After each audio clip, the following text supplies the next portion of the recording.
Hello, Dr. Coker here, and this is the story of the main quest in the Elder Scrolls Online, Part 1. Now, before we get started, let me give a brief outline of how the story of the Elder Scrolls Online breaks down.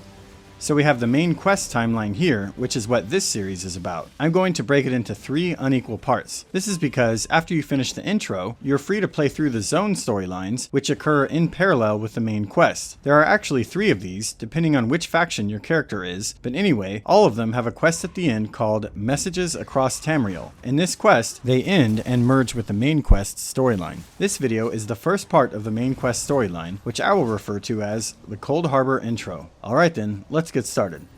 The main quest begins when you are approached by a hooded figure who says her benefactor wishes to speak with you about an important matter, but won't tell you what it is. If my benefactor wished to discuss details in the open, why send a messenger? The matter is for your ears only. You head to the benefactor's location and find a man bound and unable to speak. It's a trap, and some thugs knock you over the head. You were dragged into some horrifying cult ritual, then sacrificed on an unholy altar.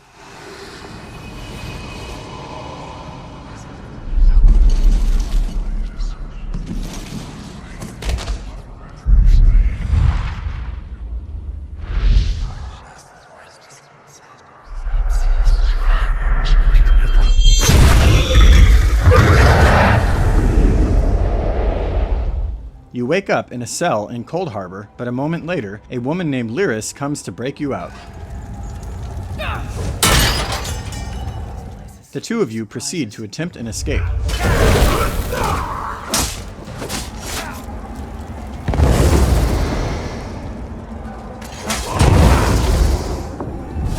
Prophet! Greetings, Vestige. Like you, I'm a prisoner in this place. You must rescue me, and I, in turn, must rescue you. Hold a moment. Come here. We need to talk. She's amazed to have seen the Prophet and says we need to free him and he can help us escape. She then says we need to get to the Sentinels, so you ask what the Sentinels are. Magical constructs created by Molag Bal to guide his vision in Coldharbour. The Sentinels are connected. If we destroy one, the others will be blinded. With any luck, that will buy us the time we need to free the Prophet.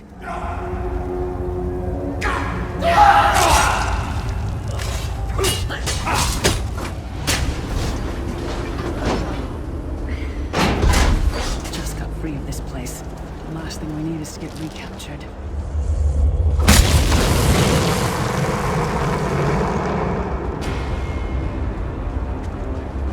Quickly! While he's blinded, we must get to the Prophet's cell. Fool! You will never escape my realm. Hermamora's wagging tongue. The door's warded. We'll never get in this way. Lyris then says we'll have to find another route and suggests you speak to a madman named Cadwell. Cadwell sees things as he wishes them to be. To him, Coldharbour is a wondrous place. It's his home, and he knows it like the back of his hand. He's usually down by the river. Let's go find him. Of the night, 2 dead kings got up to fight. Back to back, they faced each. Hello, what's this? Out for a stroll then? Lovely day for it. Luckily, he knows of another route to the Prophet's cell and directs you to it.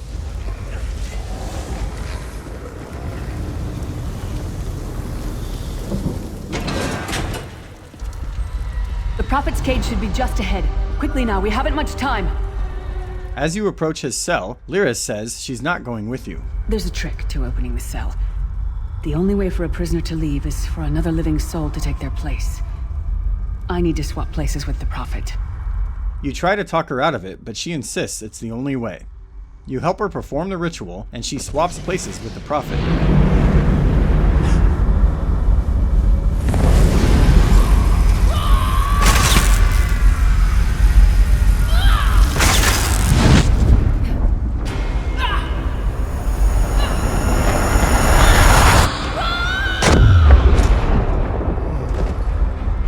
Lyris sacrificed everything that we might go free. Her sacrifice must not be in vain. He says that once you're free, he will help you find a way to save Lyris. He also refers to you as Vestige, so you ask him why. That is the name I have given you. You are but a trace of your former self, a soulless one. an empty vessel that longs to be filled. It is as the scrolls foretold, but not exactly as I imagined. He then explains that there are Daedric anchors used to pull our world into theirs, and we can use one of these links to get home.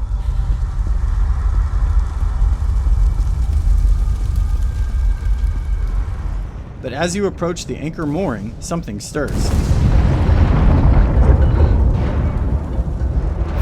The mortal thinks it can defy me. Futile.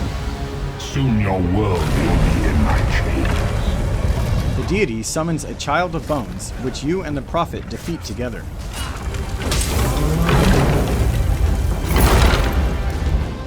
Then the prophet says he will open the portal to our world, but that you must attune to the world first by absorbing a sky shard. If you collect and absorb its power, it should restore your corporeal form.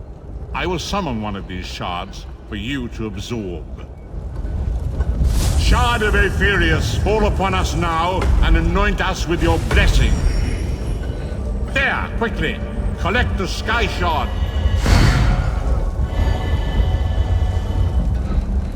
Great Akatosh, dragon god of time, I require your strength. Let the way be opened. Let these wandering souls return home.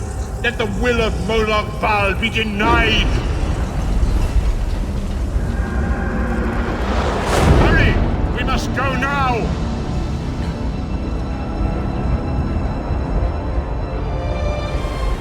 You awaken in a small room and speak to an image of the prophet. As I feared, we arrived in different locations.